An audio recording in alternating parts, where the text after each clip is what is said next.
आज हम बात करेंगे रासायनिक अभिक्रिया के प्रकार। हम रासायनिक समीकरण में पढ़ेंगे जो रासायनिक अभिक्रिया होती है कितने प्रकार की होती है। तो जब हम रासायनिक अभिक्रिया की बात करते हैं तो रासायनिक अभिक्रिया निम्न प्रकार की होती है, यानी कि निम्न प्रकार की रासायनिक अभिक्रियाएं होती हैं। तो जब हम रासायनिक अभिक्रिया की बात कर रहे हैं, यानी कोई भी अभिकारक और उत्पाद जो होता है वो किस तरह से बनता है, उसी के बारे में आज हम बात करेंगे। जिसमें पहला होता है संयोजन अभिक्रिया। पहले हम बात करेंगे संयोजन अभिक्रिया का। नाम से ही पता चल रहा है संयोजन यानी दो एलिमेंट का मिलना। जब कोई भी दो एलिमेंट मिलके एक उत्पाद को बनाते हैं तो उसको संयोजन अभिक्रिया कहते हैं। जैसे इस अभिक्रिया में दो या दो से अधिक अभिकारक मिलकर एकल उत्पाद का निर्माण करते हैं तो उसे संयोजन अभिक्रिया कहते हैं। जब हम संयोजन अभिक्रिया की बात करते हैं तो दो या दो से अधिक एलिमेंट आपस में मिलने के बाद किसी एक उत्पाद का, यानी दो अभिकारक या दो से अधिक अभिकारक मिलकर किसी एक उत्पाद का निर्माण करते हैं तो उसे हम संयोजन अभिक्रिया कहते हैं। जैसे H2 और O2, यानी कि 2H2O और O2 की जब हम बात करते हैं तो यहाँ पे दो अभिकारक हो गए, हाइड्रोजन और ऑक्सीजन। इन दोनों ने मिलकर क्या बनाया, 2H2O, यानी एक उत्पाद बनाया जिसका नाम था वाटर। इससे पता हमको ये चला कि जब कोई भी दो अभिकारक होते हैं और दोनों मिलके एक उत्पाद का निर्माण करते हैं तो उसे हम कौन सी अभिक्रिया कह देते हैं, संयोजन अभिक्रिया कहते हैं। अब संयोजन अभिक्रिया की बात करें, जैसे यहाँ पे देख लें SO2, दोनों ने मिलके क्या बनाया SO2, यानी कि दो अभिकारक मिले और एक उत्पाद, यानी कि जब दो अभिकारक मिले और एक उत्पाद बनाए तो उसे हम कौन सी अभिक्रिया कह देते हैं, संयोजन अभिक्रिया कह देते हैं। अब इसी तरह से हम बात करेंगे वियोजन अभिक्रिया की। जब हम वियोजन अभिक्रिया की बात करते हैं तो इसके नाम से ही पता चला वियोजन, यानी कि डिस्ट्रीब्यूशन, यानी कि अभिकारक एक है और उत्पाद एक से अधिक हो रहा है। जैसे इसमें हम देखेंगे वह अभिक्रिया जिसमें एकल अभिकारक, यानी एक अभिकारक हो और वो टूट के दो या दो से अधिक पार्ट में बन जाए, यानी जो उसका उत्पाद हो एक से अधिक हो जाए। एक तो था ही वो टूटने के बाद दो बने, दो से अधिक बन जाए लेकिन दो से कम नहीं बन सकता, उसको हम वियोजन अभिक्रिया कहते हैं। जैसे 2FeSO4 की हम बात कर ले, 2FeSO4 की बात करते हैं तो यहां क्या देखने को मिला, ये तीन पार्ट में टूट गया। कितने पार्ट में टूट गया, तीन पार्ट में टूट गया।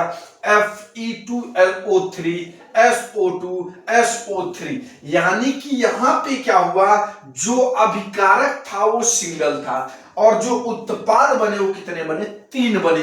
तो वही चीज कह रहा है कि जब वह अभिक्रिया जिसमें एकल अभिकारक टूटकर दो या दो से अधिक बन जाते हैं, दो या दो से अधिक उत्पाद बना देते हैं, उसे वियोजन अभिक्रिया कहते हैं। इसी तरह से CaCO3 की बात करें, ये जैसे टूटता है तो क्या बनता है, CaO प्लस CO2। हमने क्या कहा, दो या दो से अधिक, इसमें दो से अधिक था और इसमें टूट के दो बना लिया, यानी एक है और अभिकारक एक है और टूटने के बाद उत्पाद दो बना देता है तो भी कौन सी अभिक्रिया कहलाएगा, वियोजन अभिक्रिया कहलाएगा। अगर दो से अधिक बना लेता है, तीन बना लेता है, चार बना लेता है, तब भी वो वियोजन अभिक्रिया कहलाएगा।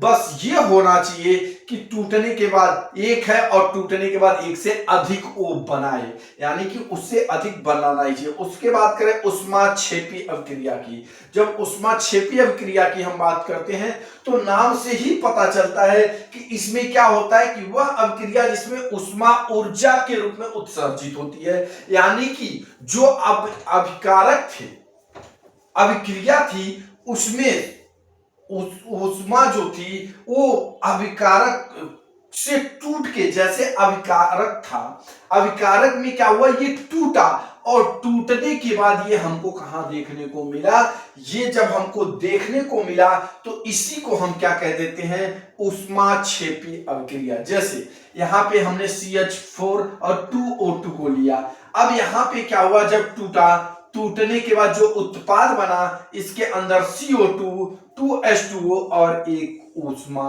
जो थी वो ऊर्जा के रूप में रिलीज हुई। तो जो ऊर्जा के रूप में रिलीज हुई इसे हम उष्मा के रूप में देखने को मिलता है। तो वही चीज कह रहा है कि इसमें उष्मा जो होता है वो ऊर्जा का एक रूप ले लेता है, इसे उष्माक्षेपी अभिक्रिया कहते हैं। उष्माशोषी अभिक्रिया की बात करें तो उष्माशोषी अभिक्रिया हम उसे कहते हैं जिसमें ऊर्जा का अवशोषण होता है, यानी कि जिसमें जो उष्मा थी वो ऊर्जा थी वो पूरी तरह से अवशोषित हो गई। जैसे H2O2 और O2 को जब हमने उष्मा दिया, जब हीट दिया, जब इसको उष्मा मिला तो ये ऊर्जा को संयोजित कर लिया और संयोजित करने के बाद क्या बना दिया 2HI।